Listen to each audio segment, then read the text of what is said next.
Central Vista, कई बार मैं पढ़ने की कोशिश कर रहा था, रिसर्च कर रहा था, central Vista Avenue, central Vista, 20,000 crore, ये बड़ा कंफ्यूजन फैला हुआ था किस तरीके से कि एक्चुअली 2021 का बजट जो खत्म हो गया एक साल, अब 21-22, आप एक बार छोटे सिंपल लैंग्वेज में बता दीजिए कि ये सेंट्रल विस्टा, सेंट्रल रेवेन्यू में क्या क्या कितना बजट। आपने कहा कि सेंट्रल विस्टा जो डेवलप हो रहा है, सेंट्रल में जो राजपथ का डेवलपमेंट हो रहा है, एक पार्ट है, पार्लियामेंट एक पार्ट है, ये अभी 2 पार्ट शुरू हुए हैं 2021 में, जो 22 में खत्म होने वाले हैं। I will give you an overall picture और इसमें कितने कंपोनेंट्स और रफली क्या खर्चा, आई विल टेल यू। जी देखिए, नई पार्लियामेंट जो बनाएंगे हम, उसकी टेंडर्ड कॉस्ट है 862 करोड़, 862 करोड़, नंबर 1।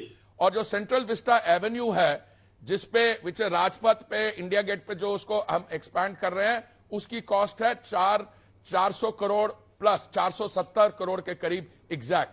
दोनों प्रोजेक्ट मिला के ये 1300 करोड़ के करीब बनते हैं, नंबर 1। नंबर 2, हमको 10 गवर्नमेंट बिल्डिंग्स बनानी है सेंट्रल सेक्रेटेरिएट की, और ये सेंट्रल सेक्रेटेरिएट बिल्डिंग में जो 51 मिनिस्ट्रीज और डिपार्टमेंट्स ऑफ द गवर्नमेंट हैं, they can sit in one place. अभी they are all over the city and we are spending 1000 crore of rupees by way of rental. ये 10 building, new conference centre, new Indira Gandhi national centre for performing arts, residence for the vice president, residence for the prime minister, कई आंकड़े हैं। एक जो budget estimate शुरू में environment clearance के लिए दिया गया था, आई थिंक वो था कोई 13,400 करोड़ का। अब ये 13,400 करोड़ का खर्चा होगा या कम आएगा, जो आपने पार्लियामेंट की टेंडरिंग की। अच्छा, आप यहां पे आपके मीडिया वाले और ये कई लोग 20,000 करोड़ बोल देता है, कोई कह देता है 14,000 करोड़ का प्रधानमंत्री आवास बन रहा है। प्रधानमंत्री आवास पे अभी चर्चा ही नहीं हुई, उस पर ना डिजाइन प्रेजेंट हुआ है, और डिजाइन प्रेजेंट होने के बाद there will be discussion, there will be drawings fix and then there will be tendering. Total project cost is, if I go by my limited experience, will be in the vicinity possibly of 13,000-14,000 crores. But as I said, total this will be the entire Central Vista project, सब मिला के। आप कह रहे 14,000 के करोड़ का लगभग खर्च होगा, 5 सालों के अंदर जाकर के खर्च होगा, जिसमें सब चीजें आपने गिनवा दी है। मैं ये पूछना चाहता हूं कि आपने प्राइम मिनिस्टर के बार बार नाम आता है, लोगों ने, आपके जो विरोधी हैं जिनको मोटिवेटेड कैंपेन करना है, उसका नाम भी लगा दिया, मोदी महल बनेगा, ये बनेगा, वाइस प्रेसिडेंट का हाउस बनेगा। तो इसके ऊपर कोई एस्टिमेटेड आपके, जो एक तो फ्रंट पेज पे अखबार में छपा था 15 एकड़ के अंदर घर बनेगा, आपने कहा पता नहीं कैसे 15 एकड़ में बनेगा नहीं बनेगा, तो कोई अंदाजा है एक क्लियर करने के लिए प्राइम मिनिस्टर घर बनना चाहिए? पहले तो ये भी क्वेश्चन आप कर रहे हैं कि जरूरत क्या थी इन लोगों के घर बनाने की दोबारा से? The necessity for a new vice president's house, new prime minister's awas, is because of functional reason. The vice president's place is taking up a lot of space there with a very low FIR utilization, where we can build a large number of buildings with much better space utilization, number 1. Insofar as vice president is concerned, prime minister and the president, they have to be in an area so that movement does not become an impediment for the functioning of the city. Number 2, these buildings are not being built for today. They are being built for the next 200 years. We are utilizing buildings of 1920. All right, no cultural heritage building will be demolished. So I've answered the question.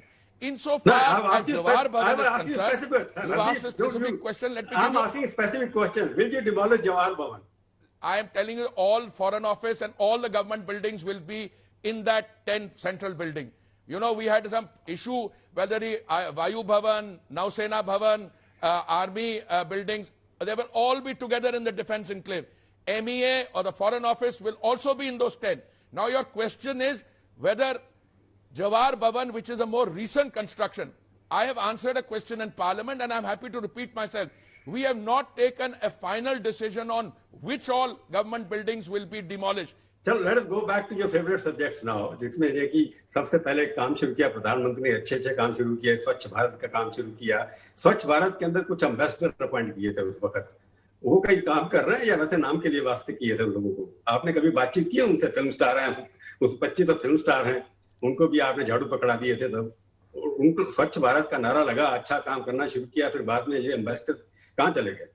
देखिए, ambassadors का काम आप भी जानते हो और मैं भी जानते हूं, वो होता है to represent and they I think I know what you have in mind, but let me start with the Swachh Bharat mission. When it was announced 2014 15 अगस्त को, तो at that time प्रधानमंत्री जी ने क्या कहा था अपनी स्पीच में? उन्होंने कहा था कि मेरा सपना है कि जब हम महात्मा गांधी जी का 150th बर्थ एनिवर्सरी सेलिब्रेट करेंगे, सारा देश should be open defecation free. तो 2 October 2019 except for one state West Bengal, जो अपने ही तरीके से बिजी थे, सारा देश थर्ड पार्टी वेरिफिकेशन के तहत we have certified that we are open defecation free. इसमें फिजिकल टॉयलेट्स बनाने थे, इंडिविजुअल हाउस होल्ड। नहीं, लेट मी कंप्लीट नहीं, आप सवाल पूछते हैं, मेरे को जवाब देने नहीं देते। आपकी पुरानी आदत है। नहीं, पुरानी आदत है आपकी। Correct you. I am saying the work on Swachh Bharat mission has been, the first phase has been completed. We have all the individual household toilets, community toilets, and we have ODF in all the states of the country except West Bengal. Exactly कौन सा काम ambassador ए ने किया और ambassador B ने किया, that they were very useful, they spread the message. अब उनका रिपोर्ट कार्ड हमने अभी नहीं मंगाया, बट स्वच्छ भारत मिशन इज कंटिन्यूइंग। मैं आपको बता रहा हूं, we have a rev 2 of the Swachh Bharat mission, जिसमें बजट में निर्मला जी ने 1,41,000 करोड़ की एक प्रोविजन भी किया था।